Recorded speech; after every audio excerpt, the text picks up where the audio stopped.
Walk around the room, but because the gentleman over there is filming, I'm going to be nice to him. I'm going to try to hold myself still.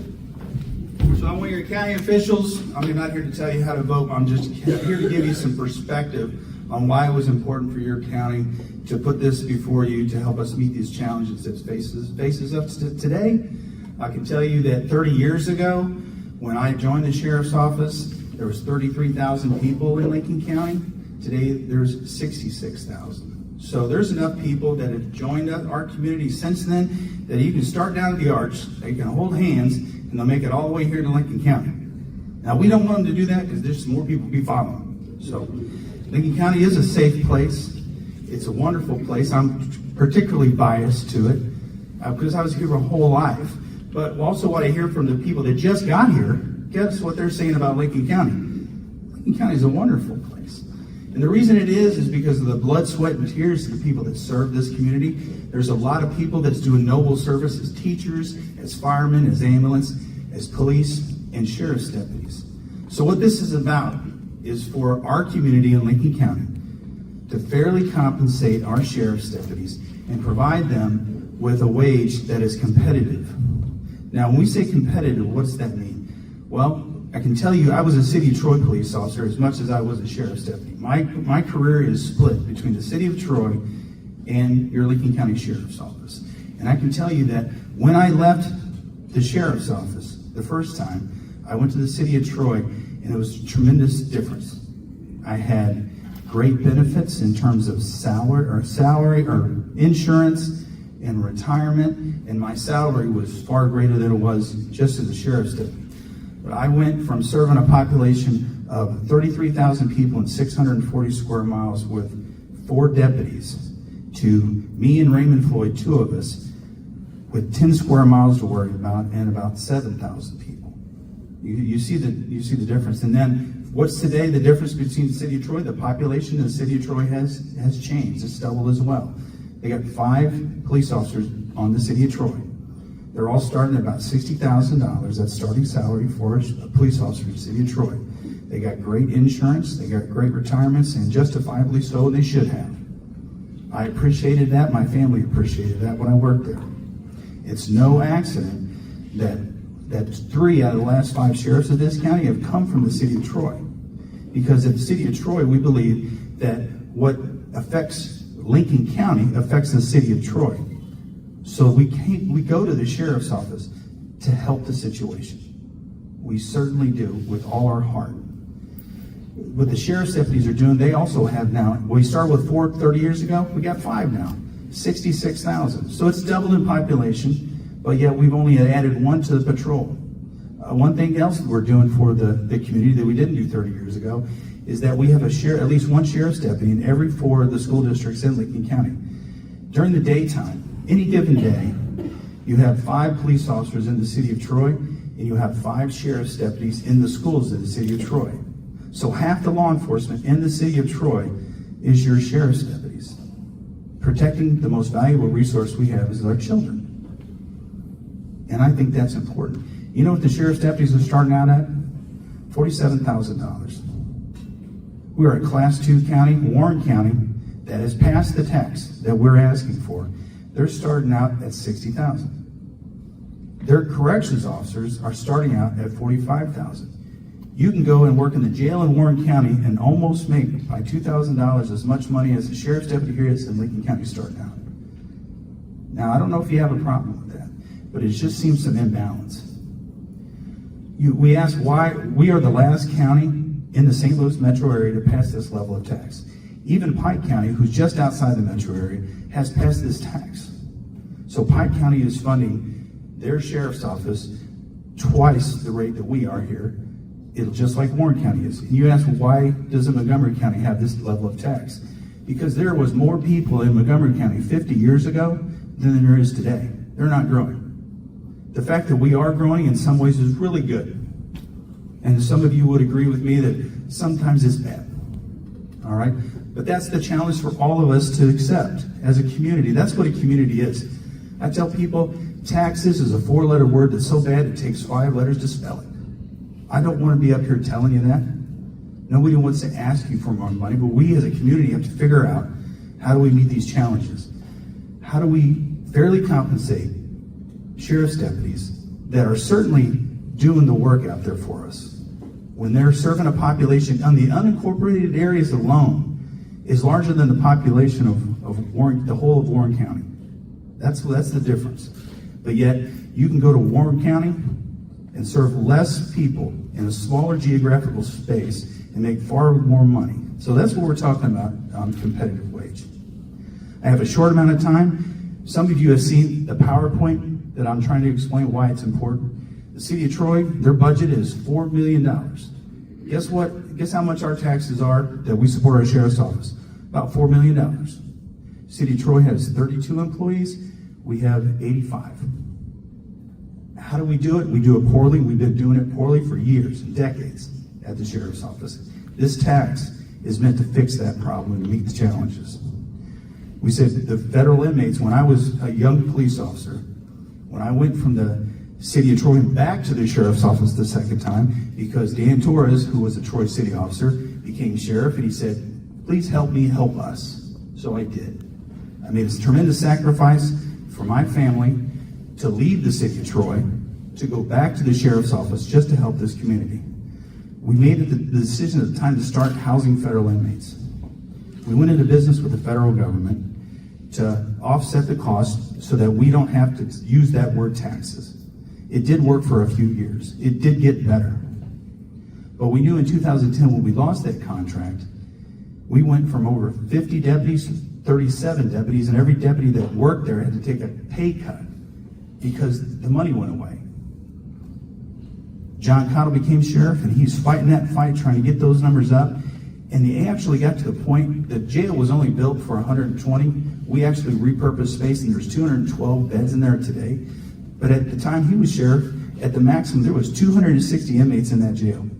They were sleeping on the floors. So that's why in 2017, he asked you for this tax, the same tax that we're asking for then. But at that time, the strategy was to build a bigger jail, to house more federal inmates, to do what we're trying to accomplish today. It's like a reverse strategy. But what we didn't know then, that we do now, is that the federal government has decided that they don't have an endless bucket of money. Believe it or not, your federal government has figured that out. So they're cutting back. I know it's a surprise, but it's true. Turn your TV on, do some reading, but it's true. So they're pulling back. No matter who won their presidential election, they were going to do it. If you paid attention, what did they do right after the last election? They announced the closure of 7 federal prisons. They're not building prisons, they're closing them. Why? They want to end mass incarceration. Why? Because it doesn't really work. Social science says so, and whether you agree with that or not, it does cost a heck of a lot of money. And we as a people in this country, in this state, in this community, don't have that kind of money to put that many people behind jail. All right? We just don't. So they said, we're going to stop it. When I was a kid in the 80s, I felt like I lived in a safe community. So the science says they want to bring it back down, that incarceration rate back down to the 80s. And that's where it is. And the rest of what you and I may consider the civilized world, England, Canada, that's where they are. Where we're at and we'll still are is we're in line with Russia, Cuba, those kind of countries. That's where we are. So the logic says it costs a lot of money, it really doesn't work, we're going to bring it down. So we was in business with the federal government to do that. Today we went from the average when John Cottle was sheriff to 104 inmates. Today there's 59 in there today. Right? If you see the track, and I can show you if I have my PowerPoint. But as you can see the line going down, John and I had this discussion. We thought it was COVID. John said, well, if they stop arresting them for one thing, they'll just find something else to arrest them. For you Republicans, well, January 6th, maybe they did, but that's a short term. Some people say, well, the immigrants, we'll just start housing them. Well, they was requiring us to house immigrants here, as the illegal immigrants. It was going to cost our county more money than we were going to make, so we stopped doing it. And believe it or not, working with ICE is not good business because they don't like to pay their bills. Believe it or not. All right, so we just don't do that as a country, as a community anymore, and a lot of other places don't for the same reason.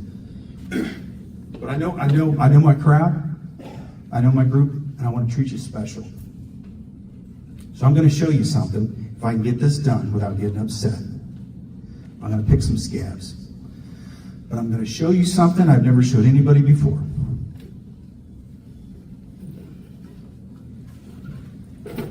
We're going to talk about cost. What does this cost? What's the price we're willing to pay? You Iraq, Afghanistan vets, do you know what this is? That's right. What does soldiers wear this to protect themselves and stay alive on the battlefield? There is a lot of bullets flying in Lincoln County. I'm a grandfather. I'm over 50 years old. You know how we do it? We say, back in the day when it was hard, you know, maybe I was handwriting my police work, and we faced our share of dangers, but I promise you it's harder today. This is the plate that Deputy Wagner was wearing 2 years ago when he was shot. Close range with birdshot, but any of you ballistics experts know what that does. At close range, birdshot acts like a slug. 16 of the pellets got past this plate. 8 in his arm, 8 in his chest.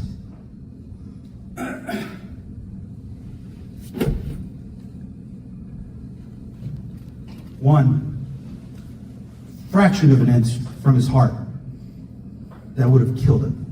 He told me yesterday, when I told him I was going to tell this story, and I asked for his permission to tell it.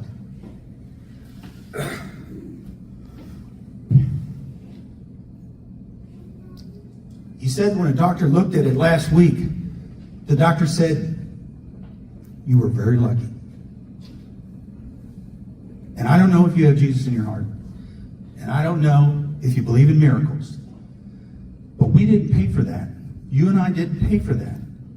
He did himself because he saw what was facing him in this community. There was 4 deputies standing within close proximity to him. The deputy that got shot had that plate because he was scared enough and wise enough to know that one day he might need it. What if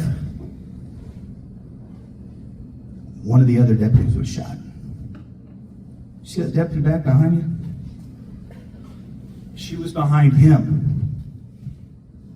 They figured it out, based on positioning, that if he hadn't taken that hit, it would have hit her in the face.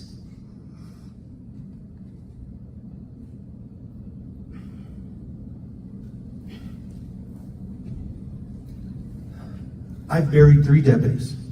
1 to cancer, 1 to heart problems, and 1 a drunk driver killed him. That plate's the only reason that we didn't bury 4. Now, you may not agree that these deputies deserve a fair wage, but you deserve their respect. They deserve their respect. Because in spite of how you feel about them, they love you, and they're willing to give their life for you. Deputy Boschert, that girl right there,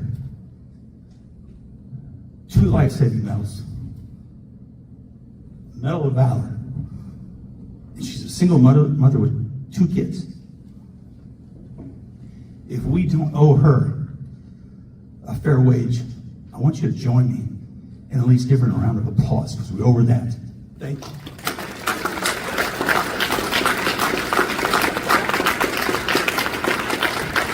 Sorry, folks. It's emotional. I love you. I love this community. And I love those deputies.